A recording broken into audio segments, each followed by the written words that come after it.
Scaling your business while on holiday is completely possible when you follow the simple steps and strategies that I'm going to walk you through in this episode so you can do exactly the same thing too. So to set you a bit of context for this, I restarted my business journey back in 2016. I had a whole team of 15 people. We were almost doing 7 figures a year, and I started all over again January 2016, keeping 1 PA with 0 pipeline, 0 income, and no strategy or structure to generate leads for my business. I went all in on social media, all in on marketing, and I did 12-hour days, 6-day weeks for a year in 2016 to get my income back to where it was pre-2016. So when you're seeing someone's content on socials, on YouTube, on podcasts, and listening to their messaging, it's often the tip of the iceberg that you're seeing. You haven't seen the pain, the struggle, and the journey that they've gone through to get to where they are. So this year, starting 2025, we're now week 11. I've not been in my office for 3 of those weeks. I've been on 3 ski trips,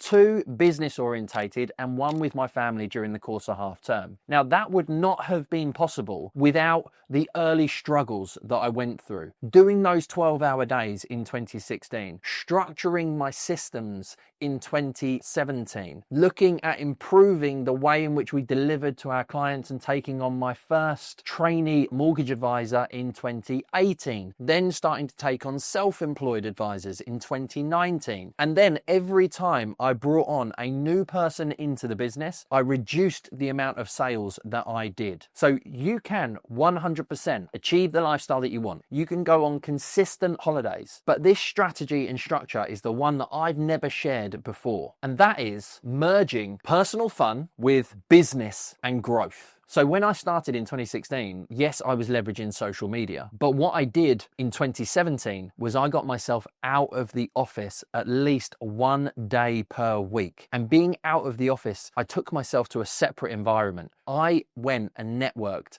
the hell out of as many possible groups that I could. And for the last couple of years, I've been paying to go on ski trips, summer retreats, have 3 or 4 days with a group of business owners. I'm potentially going to Mexico in July to spend 3 days with 7 and 8 figure business owners. And it's going to be flying out on the Monday, returning on the Friday, so I can be in the room where there is going to be huge opportunity, where there is going to be people further ahead in the journey than me, and making sure that I create new relationships. I'm not going with any agenda. I don't know if it's going to create wealth or scale my business or make me money. But when you take yourself from where you currently are, you get outside of your normal environment, you go to somewhere fun, you have awesome conversations on the ski lift, up the mountain, going for a walk in the evening, sitting around the dinner table or the breakfast bar, that is where magic happens. So on the 2 ski trips that I have been on, I've met potential business partners that are now going to become introducers to my business, and we've got meetings lined up.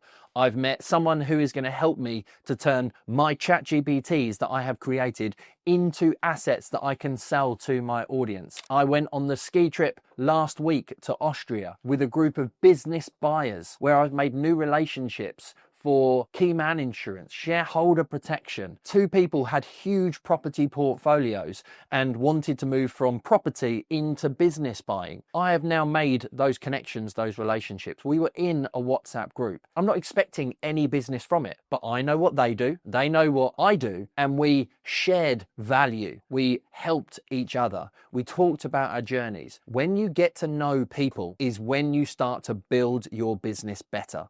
If you're constantly just looking for the lead, looking for the appointment, then you are setting yourself up for failure. When you go with no agenda, when you are open-minded, when you have great conversations, when you make new connections, then magic happens. I may not get anything from these people, but I'm pretty confident I will.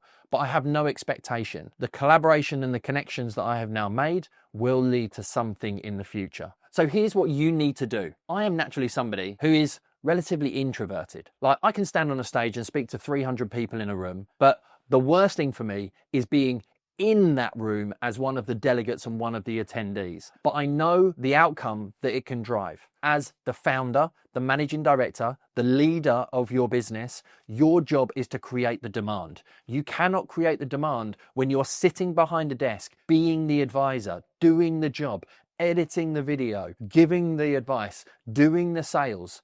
Yes, you have to do some of that in the early days. I've done it all. But your goal is to get rid of the lower value activities that technically anybody can do, learn the skill set and develop the mindset that takes your business to the next level, and then go and connect and network and do social media, produce long form content, create short form content, become a bit of a influencer, creator, personal brand that becomes known for one particular thing. I built my personal brand as the self-employed mortgage expert up until 2019 when my industry started asking me for help. Now I'm a business growth consultant who works with hundreds of financial services professionals in both mortgage and financial advice, helping them to generate leads, increase sales, and maximize business profits. My brokerage runs entirely by itself. That's how I'm able to go and create these new relationships and these new networks. That's how they will lead to business and generate new leads. But those leads will be managed by my advisors, by my customer service representatives. And the whole goal of business is to delegate effectively and elevate yourself